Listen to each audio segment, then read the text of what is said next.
ನಾವು ಯಾವತ್ತೂ ಅಸಮಾನ ಮನಸ್ಕರಾಗೇ ಇಲ್ಲ. ನಾನು ಎಚ್ ಕೆ ಪಾಟೀಲ್ ಸಾಹೇಬರು ಒತ್ತಿಗೆನೇ ಮೊಯ್ಲಿ ಸಾಹೇಬರ ಮಂತ್ರಿಮಂಡಲದಲ್ಲಿ ಸ್ವೇರಿಂಗ್ ಮಾಡಿದ್ರು. ಐದು ಜನ ನಿಲ್ಲಿಸಿ ಸ್ವೇರಿಂಗ್ ಇನ್ ಮಾಡಿಸಿದ್ರು. ಅದರಲ್ಲಿ ಅವರು ನಾನು ಇಬ್ಬರು ಒಟ್ಟಿಗೆ ನಿಂತ್ಕೊಂಡು ಸ್ವೇರಿಂಗ್ ಇನ್ ಮಾಡಿದ್ರು. ಅವತ್ತಿನಿಂದ ಇವತ್ತಿವರೆಗೂ ಕೂಡ ಅಪಾರವಾದ ನಮ್ಮ ಇಬ್ಬರ ಸ್ನೇಹ. ಅದಕ್ಕೂ ಮೊದಲು ದೊಡ್ಡವರಿದ್ದರು ತೇಜ್ ಪಾಟೀಲ್ ಸಾಹೇಬರು.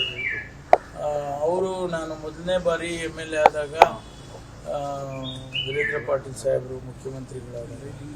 ಅವರೆಲ್ಲ ಸಚಿವ ಮಂಡಳಿ ಸಂಪುಟದ ಮನೆಯಲ್ಲಿದ್ದರು. ಅವರೆಲ್ಲ ಅಪಾರವಾದ ಗೌರವ ನನಗೆ ಅವ್ರನ್ನೆಲ್ಲ. ನಾವೆಲ್ಲ ಸಣ್ಣ ಸಣ್ಣ ಹುಡುಗರು. ಅವರೆಲ್ಲ ಸಿಂಗ್ಯುಲರ್ ಆಗಿ ನಮ್ಮನ್ನೆಲ್ಲ ಮಾತಾಡಿಸ್ತಾ ಇದ್ವಿ. ಅದೇ ಖುಷಿ ನಮಗೆ. ಆ ರೀತಿ ಅಲ್ಲಿಂದ ಸಂಬಂಧ ಬಂದಿದೆ. ಹಾಗಾಗಿ ಅದು ಹಾಗೆ ಉಳ್ಕೊಂಡು ಹೋಗುತ್ತೆ ಕೊನೆವರೆಗೂ ಅನ್ನೋ ವಿಶ್ವಾಸ. ಸರ್, ಎಚ್ ಕೆ ಪಾಟೀಲ್ ಒಂದು ಮಾತು ಹೇಳಿದ್ರು ಸರ್, ಸಿದ್ಧಾಂತದಿಂದ ಇರ್ತಕ್ಕಂಥ ವ್ಯಕ್ತಿಗಳ ಆದಿ ಕಠಿಣ ಅನ್ನೋ ಒಂದು ಮಾತನ್ನ ಹೇಳಿದ್ರು. ಸಚಿವ ಸ್ಥಾನ ಅವರು ಹಿರಿಯ ಸ್ಥಾನದ ಒಂದು ಮಾನ ನೋಡಿ ಕೊಡಬೇಕಾಗಿತ್ತು. ಅವರು ಸೇರ್ಪಡೆ ಆಗುವಂತ ನಿರೀಕ್ಷೆ ಕೂಡ ಇತ್ತು. ಆದ್ರೂ ಯಾಕೆ ಸರ್ ಈ ತರ ಇಲ್ಲ, ಅವರು ಯಾವತ್ತೂ ನನಗೆ ಮಂತ್ರಿಮಂಡಲದಲ್ಲಿ ಮಂತ್ರಿ ಮಾಡಿ ಅಂತ ಕೇಳಿದವರಲ್ಲ. ಅವರಿಗಿರ್ತಕ್ಕಂಥ ರಾಜಕೀಯದ ಜ್ಞಾನ, ಪೊಲಿಟಿಕಲ್ ಅಕ್ಯುಮೆನ್ಶಿಪ್ ಅಂತ ಕರಿತೀವಿ, ಅದು ಭಾಳ ಅವರಿಗೆ ಅವ್ರದ್ದೇ ಆದಂಥ ರೀತಿಯಲ್ಲಿ ಅವ್ರ ತಂದೆಯವರನ್ನು ನೋಡಿ, ಆ ಭಾಗದ ಜನರ ರಾಜಕೀಯ ಆ ಭಾಗದಲ್ಲಿ ನೋಡಿ ಅವ್ರದ್ದೇ ಆದಂಥದ್ದನ್ನು ಮಾಡ್ಕೊಂಡಿದ್ದಾರೆ. ಅದು ನಮಗೆ ರಾಜಕೀಯವಾಗಿ ಮತ್ತು ಸರ್ಕಾರಗಳಿಗೆ ಅದರಿಂದ ಭಾಳ ಸಂದರ್ಭದಲ್ಲಿ ಅದರಿಂದ ಅನುಕೂಲ ಆಗಿದೆ. ಅದು ನಾವು ಮಿಸ್ಸಿಂಗ್ ಅಷ್ಟೇ, ಬೇರೆ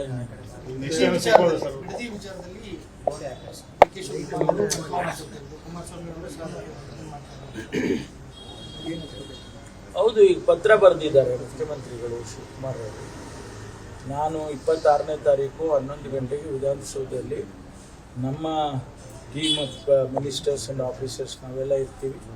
ನೀವು ನಿಮಗೆ ಯಾರು ಬೇಕೋ ಅವ್ರನ್ನೆಲ್ಲ ಕರ್ಕೊಂಡು ಬಂದು ಚರ್ಚೆ ಮಾಡೋಣ, ಸಾಧಕ ಬಾಧಕಗಳನ್ನು ಚರ್ಚೆ ಮಾಡೋಣ ಅಂತ ಕರೆದಿದ್ದಾರೆ. ಆ ಪತ್ರ ನಾನು ಕೂಡ ನೋಡಿದ್ದೇನೆ. ಅದಕ್ಕೆ ಅವರು ಪ್ರತಿಯಾಗಿ ಉತ್ತರ ಕೊಟ್ಟಿದ್ದಾರೆ. ಆ ಉತ್ತರದಲ್ಲಿ ನೀವು ಅಲ್ಲಿಗೆ ಬನ್ನಿ, ಬಿಡದಿಗೆ ಬನ್ನಿ, ಅವ್ರನ್ನ ಯಾರು ಬೇಕೋ ಅವ್ರನ್ನ ಕರ್ಕೊಂಡು ಇದಕ್ಕೆ ಬನ್ನಿ, ಅಲ್ಲಿ ಯಾವುದೋ ಒಂದು 2 ಹಳ್ಳಿ ಹೆಸರು ಹೇಳಿದ್ದಾರೆ, ಅಲ್ಲೇ ರೈತರನ್ನ ಕರಿತೀವಿ, ಎಲ್ಲ ಯಾರು ಸಂಬಂಧಪಟ್ಟಂಥವ್ರನ್ನೆಲ್ಲ ಕರಿತೀವಿ, ಅಲ್ಲೇ ಚರ್ಚೆ ಮಾಡೋಣ ಅಂತ ಅವ್ರು ಬರೆದಿದ್ದಾರೆ. ಆದರೆ 26ಕ್ಕೆ ಬೇಡ, ನಾನು ಪೂರ್ವ ನಿಯೋಜಿತ ಕಾರ್ಯಕ್ರಮ ಇದೆ, 27ಕ್ಕೆ ಬನ್ನಿ ಅಂತ ಹೇಳಿದ್ದಾರೆ. ಅದರಲ್ಲಿ ಮುಖ್ಯಮಂತ್ರಿಗಳು ಏನು ತೀರ್ಮಾನ ತಗೊಂಡಿದ್ದಾರೆ.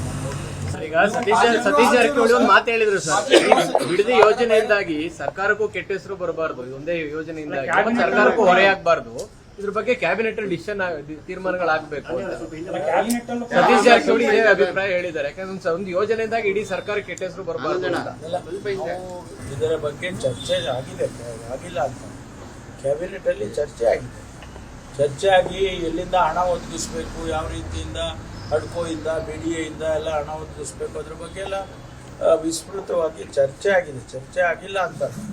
ಆದರೆ ಇದು ಒಂದು ರೀತಿಯಲ್ಲಿ ರಾಜಕೀಯದ ಇದಕ್ಕೆ ತಿರುಕೊಳ್ತಾ ಇದೆ.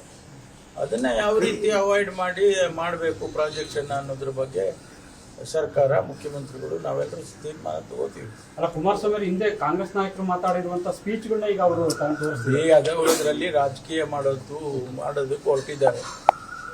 ಸಲಹೆ ಕೊಡ್ಲಿ ಅಲ್ಲ, ಅವರು ಬಂದು ಸಲಹೆ ಕೊಡ್ಲಿ. ಈ ರೀತಿ ಹಿಂದೆ ನಿಮ್ಮವರೆಲ್ಲ ಮಾತಾಡಿದ್ರಪ್ಪ, ಈಗ ನೀವು ಯಾಕೆ ಬದಲಾಯಿಸ್ಕೊಂಡಿದ್ದೀರಾ ಅಂದ್ರೆ ನಾವು ಹೇಳ್ತೀವಿ ಯಾಕೆ ಬದಲಾಯಿಸ್ಕೊಂಡಿದ್ದೀವಿ ಅಂತ, ಯಾತಕ್ಕೋಸ್ಕರ ನಾವು ಈ ತೀರ್ಮಾನ ತಗೊಂಡಿದ್ದೀವಿ ಅಂತ ನಾವು ನಮ್ಮ ಶಬ್ದ ಸಮಜಾಯಿಸಿ ನಾವು ಕೊಡ್ತೀವಲ್ವಾ. ಮುಖ್ಯಮಂತ್ರಿಗಳು ಕೊಡೋದಿಲ್ವಾ, ನಾವು ಕೊಡೋದಿಲ್ವಾ? ಆಮೇಲೆ ನೋಡೋಣಂತೆ. ನಿಮ್ಮ ಸಲಹೆನೇ ಕೊಡೋದಿಲ್ಲ, ಬರೀ ಬೀದಿಗೆ ಹಿಡಿದು ಹೋರಾಟ ಮಾಡ್ತೀವಿ ಅಂದ್ರೆ ಏನ್ ಅರ್ಥ ಇಲ್ಲ. ಕೇವಲ ರಾಜಕೀಯಕ್ಕೋಸ್ಕರ ಮಾಡ್ತಾ ಇದ್ದೀರಿ ಅಂತೇಳಿ ಸ್ಪಷ್ಟವಾಗಿ ಕಾಣಿಸುತ್ತೆ. ರಾಜಕೀಯ ಏನೇ ಇರ್ಬೋದು ಸರ್, ರೈತರ ಪರಿಸ್ಥಿತಿ ಎರಡು ಕಡೆ ರಾಜಕೀಯ ಹೋರಾಟಗಳು ಏನೇ ಇರ್ಬೋದು, ರೈತರ ನಿಜವಾದ ಪರಿಸ್ಥಿತಿ ಅಲ್ವಾ ನಾವು ಹೇಳೋದು. ರೈತರನ್ನ ಒಕ್ಕಲೆಬ್ಬಿಸೋದು ಬೇಡ, ಅವರ ಮನವೊಲಿಸಿ ಕನ್ಸೆಂಟ್ ಮೇಲೆ ತಗೊಂಡು ಮಾಡಬೇಕು ಅನ್ನೋದೇ ಈಗ ನಾವೆಲ್ಲ ಮಾಡ್ತಾ ಇರೋದಲ್ವಾ.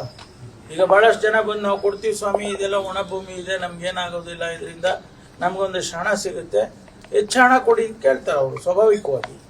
ಆವಾಗ ನಾವು ಆ ಹಣ ರೈತರಿಗೆ ಕೊಟ್ಟು ಸಮಾಧಾನ ಮಾಡಿದರೆ ಅವ್ರು ಬೇರೆ ಕಡೆ ಎಲ್ಲೋ ಜಮೀನು ತಗೊಳ್ತಾರೆ, ಅವರ ಕೃಷಿ ಮಾಡ್ಕೊಳ್ತಾರೆ. ನಾವು ಆ ದೃಷ್ಟಿಕೋನದಲ್ಲಿ ಇಟ್ಕೊಂಡು ಹೋಗ್ತಾ ಇದ್ದೀವಿ. ಅವರು ರಾಜಕೀಯ ಮಾಡಿದರೆ ಏನು ಮಾಡೋದು? ಸರ್, ಈಗ ಅಡ್ಡಮತದಲ್ಲೂ ಆಣೆ ಪ್ರಮಾಣ ಹಂಚಕ್ಕೆ ಹೋಗಿದೆ. ಮಂಜುನಾಥ ಸ್ವಾಮಿಗೆ ಪ್ರಮಾಣ ಮಾಡುವಂತ ಅನ್ಸಕ್ಕೆ ಚರ್ಚೆಗಳ ಅದು ಬಿಟ್ಬಿಡೋಣ ಮಂಜುನಾಥ ಸ್ವಾಮಿ. ಸರ್, ಕಂದಾಯ ಇಲಾಖೆ ಅದು ಬಡ್ತಿ ಕೊಟ್ಟಿದ್ದೀರಿ ಸರ್, ಇನ್ನು ಏನೇನು ಚೇಂಜಸ್ ಮಾಡಬೇಕು ಅನ್ನೋ ಇನ್ನು ಅನೇಕ ವಿಚಾರಗಳು ನಾಳೆ ನಡೆದ್ರಲ್ಲೇ ಪ್ರೆಸ್ ಕಾನ್ಫರೆನ್ಸ್ ಕರೀತೇನೆ. ಇನ್ನು ಚರ್ಚೆಗಳಾಗ್ತಾ ಇದ್ದಾವೆ. ಸುಮಾರು ವಿಷಯಗಳನ್ನು ನಾನು ಏನು ರಾಜ್ಯಕ್ಕೆ ತಿಳಿಸ್ಬೇಕಾಗುತ್ತೆ. ಹಿಂದಿನ ಸಚಿವರಾದ ಕೃಷ್ಣ ಬೈರೇಗೌಡರು ಕೂಡ ಭಾಳ ಅವರು ಒಳ್ಳೆ ಕೆಲಸವನ್ನು ಮಾಡಿದ್ದಾರೆ. ಅದರ ಜೊತೆಗೆ ಈಗ ಅದನ್ನ ಮುಂದುವರಿಸ್ಕೊಂಡು ಹೋಗಬೇಕು. ಹೊಸ ಆವಿಷ್ಕಾರಗಳೇನಾರು ಇದ್ರೆ ಅದನ್ನು ಮಾಡಬೇಕಲ್ಲ, ಮಾಡ್ತೀವಿ. ಆರೋಗ್ಯ ಹೇಗಿದೆ ಸರ್? ಸ್ವಲ್ಪ ಪರವಾಗಿಲ್ಲ, 90% ಬಂದಿದ್ದೀನಿ. ಇನ್ನೊಂದು 10% ನಿಮ್ಮನ್ನೆಲ್ಲ ನೋಡಿದ್ರೆ ಅದು